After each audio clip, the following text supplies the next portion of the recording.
भगवान शिव की कृपा से जुड़ी एक और कहानी।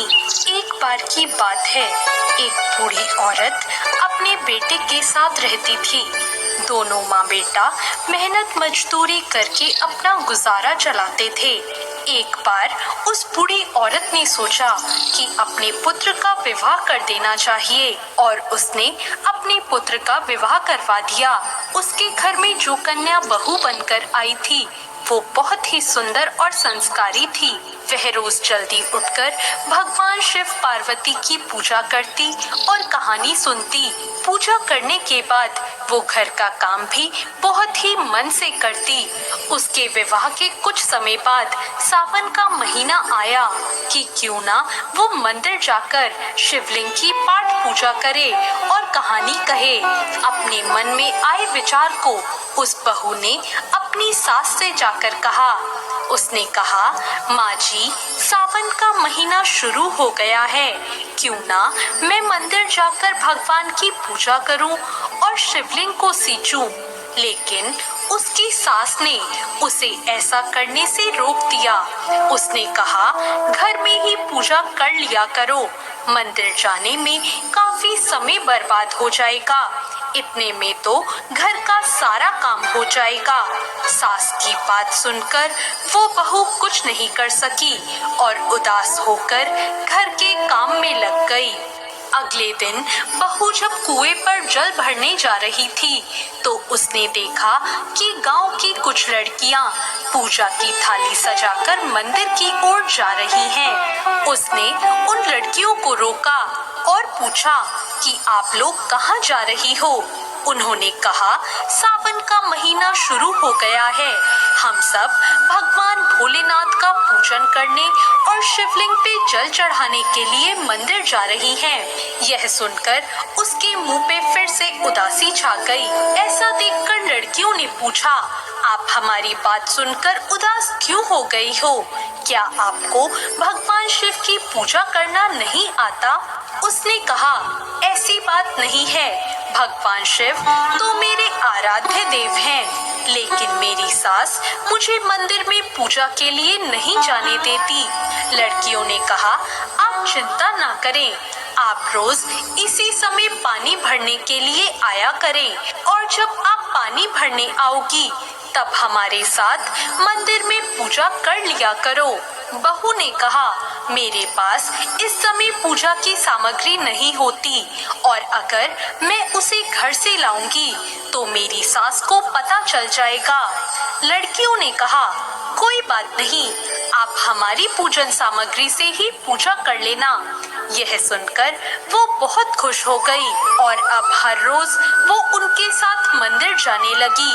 वहां जाकर वो शिवलिंग को सींचती और भक्ति भाव से भगवान शिव का पूजन करती और आरती कहती। ऐसा करते हुए सावन का पूरा महीना बीत गया और आखिरी दिन उसने सोचा, मैंने हर रोज उन लड़कियों की पूजन सामग्री से ही पूजा की है, क्यों ना आज कुछ अपना भोलेनाथ को अर्पित कर दूं।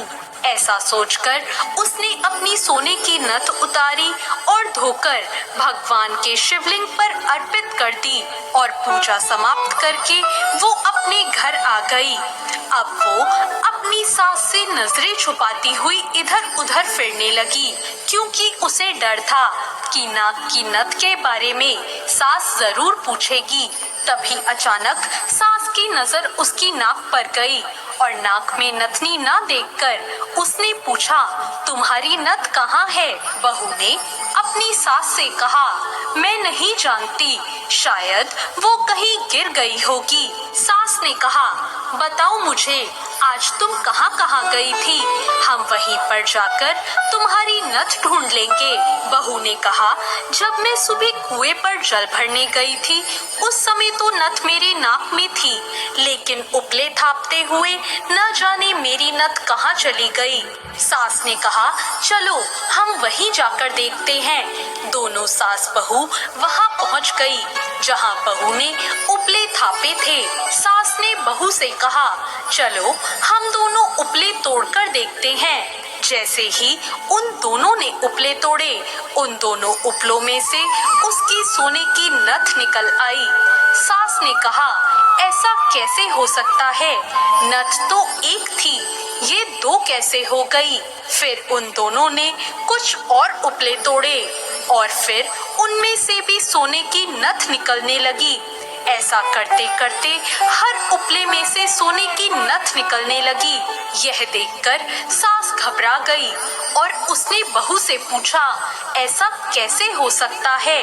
बहू ने कहा, माँ जी, ये भगवान भोलेनाथ की कृपा है। और बहू ने सारी बात अपनी सास को बता दी। बहू ने कहा, मेरी एक नथ के बदले भगवान शिव ने आज मुझे कितनी सारी नथें दे दी। अपनी बहू की बात सुनकर सास बहुत खुश हुई और उसने कहा कि अगर सावन में स्नान, दान और तप करने का इतना ही फल मिलता है तो अगले वर्ष से हम दोनों साथ में भगवान शिव की पूजा किया करेंगे। और अगले वर्ष से सावन आते ही दोनों सास बहू पूरे नियम के साथ भगवान शिव की पूजा और कहानी करने लगे। उन दोनों पर भगवान शिव की बहुत कृपा हुई। उनके घर में धन के भंडार भर गए और उसकी बहू को एक सुंदर पुत्र की प्राप्ति हुई। जैसे भगवान भोलेनाथ ने उन पर कृपा करी, ऐसी कृपा भोलेनाथ सब पर करें। आप सभी को सावन मास की हार्दिक शुभकामनाएं। ये कहानी आपको कैसी लगी, कमेंट करके जरूर बताएं और ऐसी और कहानियों के लिए